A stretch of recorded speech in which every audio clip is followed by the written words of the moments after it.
Melonjaknya angka kasus COVID-19 di wilayah Musi Banyuasin dalam beberapa minggu terakhir membuat kebutuhan akan tabung oksigen di Rumah Sakit Daerah Sekayu ikut meningkat. Saat ini jumlah tabung oksigen di Rumah Sakit Umum Daerah Sekayu sendiri ada 80.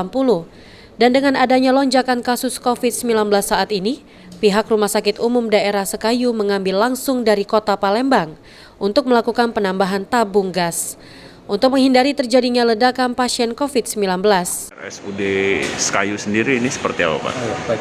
Kebetulan Rumah Sakit Umum Daerah Sekayu itu kerjasama dengan PT Samator sebagai supplier oksigen. Ya. Selama ini suplainya cukup lancar ya. Dalam satu hari biasanya kita membutuhkan sampai 80 tabung. Selama ini juga suplainya sistem pemuasannya tiap hari. Jadi kita hari ini datang 80, langsung order lagi, besok datang lagi. Jadi untuk sementara sampai saat ini kebutuhan oksigen masih tercukupi. Dan pihak Samator sendiri dia menyanggupi berapapun kita order, dia akan menyediakan.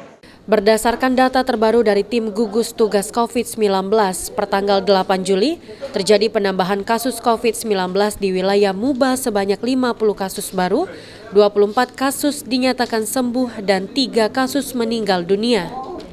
Saat ini total kasus COVID-19 di Musi Banyuasin sebanyak 1.852 kasus, diantaranya 1.613 kasus sembuh, 150 masih dirawat, dan 89 kasus meninggal dunia. Ruzi Iskandar, PAL TV.